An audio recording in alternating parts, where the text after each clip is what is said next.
yung patakita yung cellphone pag nakita niya eh.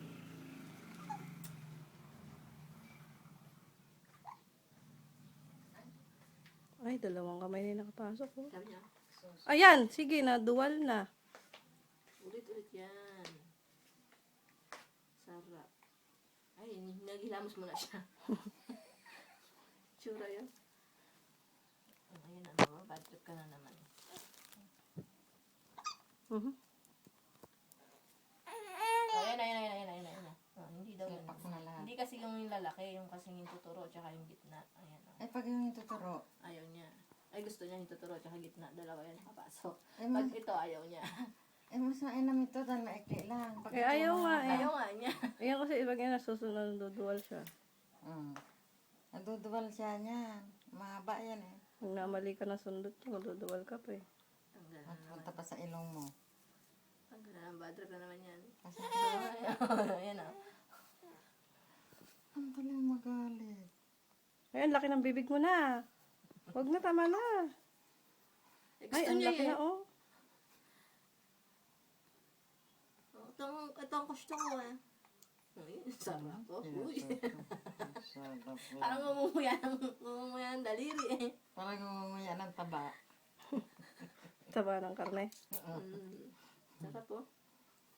Na hindi hindi maputol-putol. Ay, sus Mario. Sinusunod. Pag natanggal yan, iiyak na naman yan. Oh, yan. Ayan. Tanggal yan. Tanggal yan. Kagalit yan. Ay, na-issue. Ayan, natanggal. Ayan, natanggal. Ayan. Nailong na ito. Ay, kahugang kulangot yan ah. O yung patatawanan dyan ah. Issue na. Isa na lang eh. Sa dalawa yan. Pag nasa laksak, ay, wala na yun. Ay, kaya, ha? Uy, sarap, oh. Si Adi, oh. Gusto niya ipasok lahat, ano, yung buo. Gagalit yan, Kung gagalit yan. sasabunutan yung buhok niya. Ayan, oh.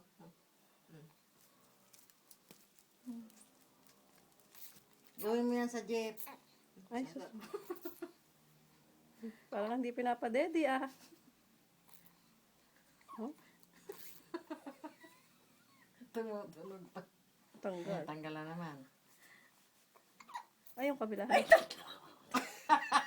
Tatlo na oh. Ay, hindi dalawa. Pinapahinga niya na may isa. Basang-basa na kasi. Oy! Balik ko. Papalit-palitan na lang niya.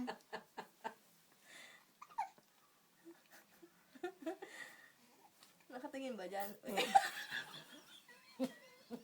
Ayaw nyo kasi pasusuhin. May didi. Ay, na naman. Subukan mo yung gatas kung magagalit. Gagalit yan lang. Ang gusto niya talaga yung daliri. Parang naglalaro siya eh. Kahit sinisinok. Sige. Minsan, masunod yung walang-ala. Sinasundot niya nga kanina. Sige. Ba't na meron pinuputol yung mga Puno. Bago magtayo ng poste. Wala pa pala. Puro buwal pa yung poste dyan. Alex, yung kulit niya eh. Saan? Mga isang linggo pa ulit Kapag yan. palayan kanina eh. Sila ano eh, wala pa eh. Yung iba sa palayan, wala pa eh. Ala pa eh. Siyempre, i-clear muna lahat ng buong palayan bago pumunta dito. Kaya nga ihuhuli tayo eh. Dahil siyempre, doon tutugon yung kuryente. Alangan, unahin ka naman dito. Ando doon yung yung Tingnan. power nung kuryente. Nakabuwal pa yung nandun, ano, yung nakita natin dati. Paano nila mapapailaw yun? Buwal pa. Andun pa yung mga posting pamalit eh. Pero nakaready na yung mga pamalit. Andun na yung mga pamalit. Nakalagay na sa harapan ng mga putol. Mga putol, oo.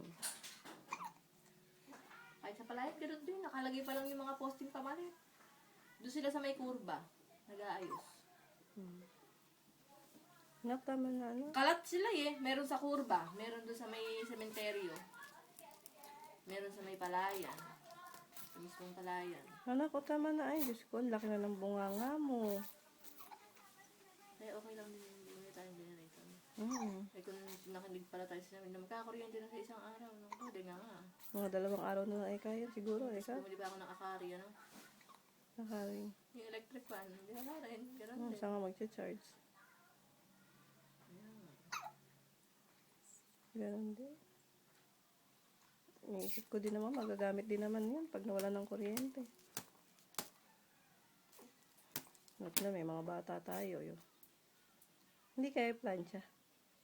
Plancha lang. No, ano daw. Ewan ko, dito na ako dito. Anak, tama na, anak. Tapos na yung video. Bye-bye. Andy, video.